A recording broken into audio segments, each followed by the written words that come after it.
Vật đọc tại và cái ziel pusu pakat ye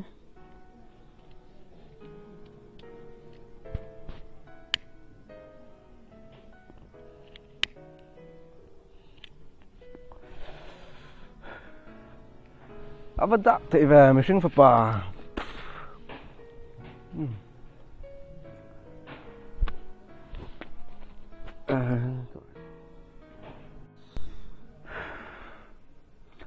buổi sáng này tôi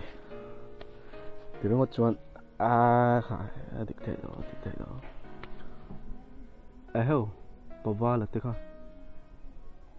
anh lên chuộc từng cái thế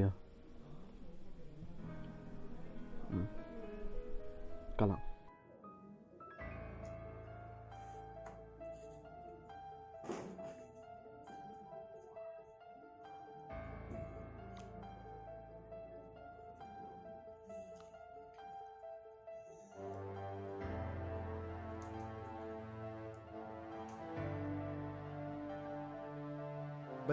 Bandes, ni no ma'am, tuyo matal. Bandes.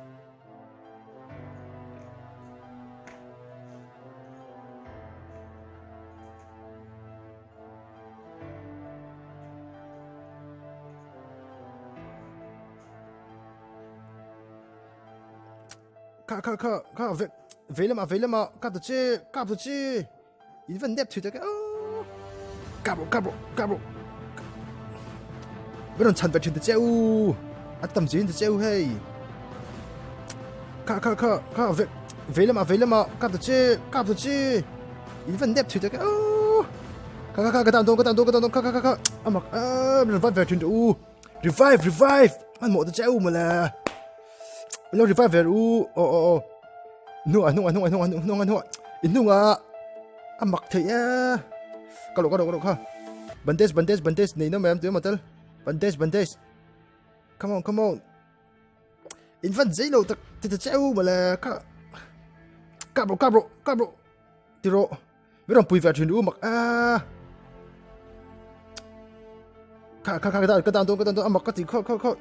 Revive mặc. Net lại chơi bóc chứ.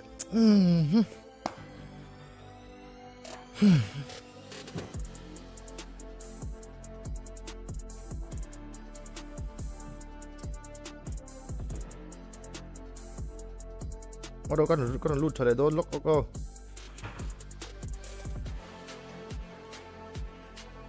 bỏ chân kia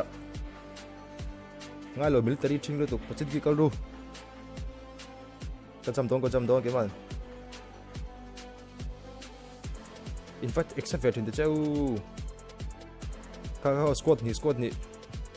đừng làm mà squad cả đó mà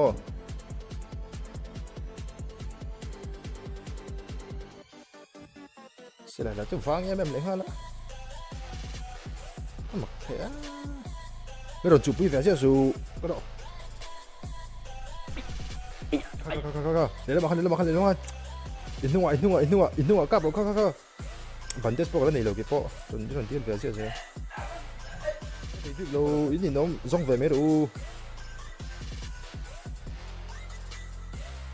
cả footprint một tờ rồng cơ liền trứng ru khá là một cái số khá là 많이 로 đỉnh là mà 190 not yet thì thế cao độ về là mà khăn scope quan này big lo bây giờ tiêu sẽ số cao độ Ivan thiếm lầu em ôi Ivan thiếm lầu ấy mình bị game खेल thiếm big ami nàng ai chẳng cả thiếm rồi season 2 chẳng cả खेल to bây giờ thì boss có đâu Ivan thiếm lầu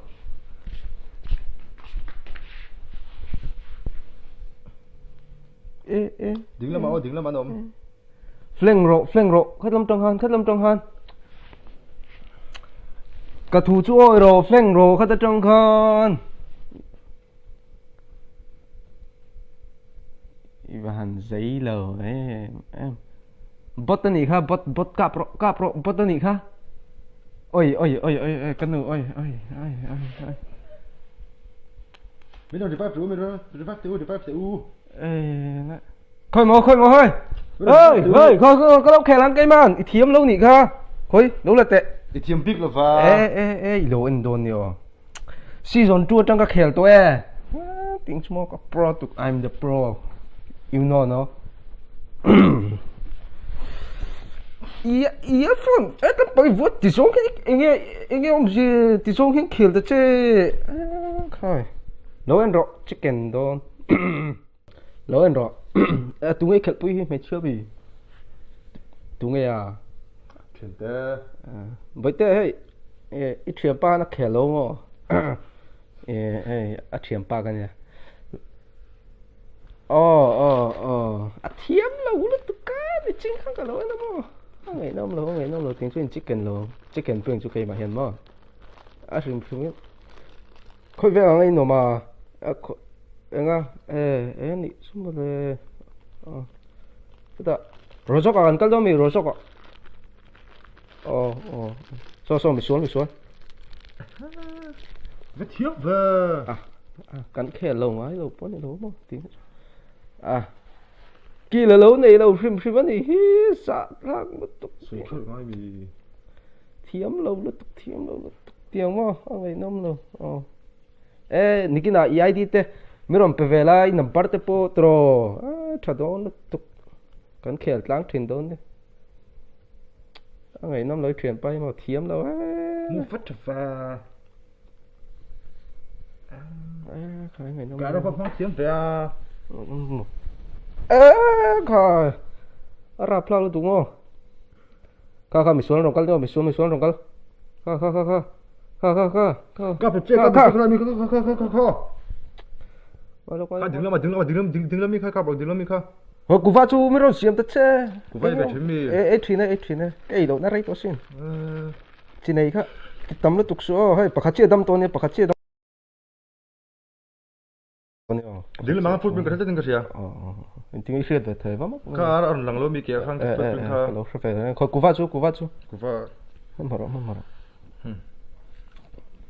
hey bạc chia đâm to bạc chia ngon nó có chỉ cần nó bạc chia to hay khai mi khai lô mi khai lô mi khai thì mấy là mò cái super pro em làm luôn con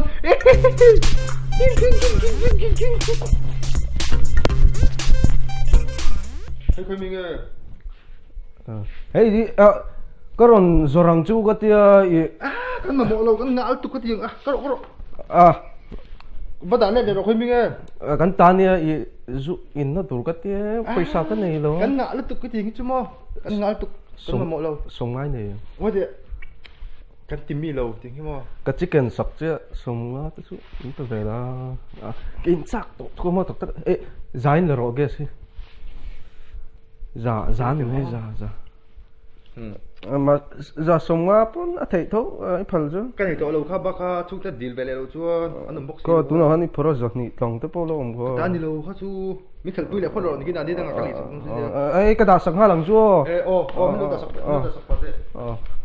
lâu thu mấy rồi cái lâu đam mấy cái mà lâu thu mấy rồi cái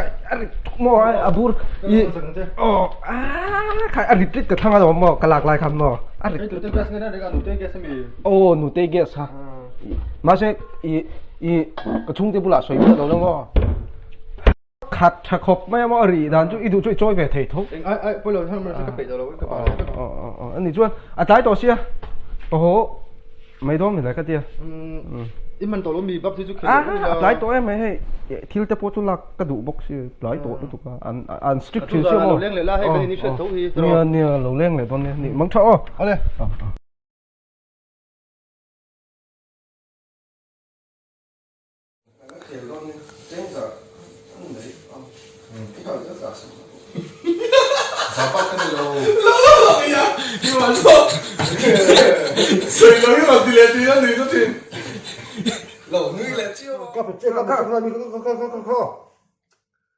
coi Cú va không, mình đâu xỉu về thì cú va ha.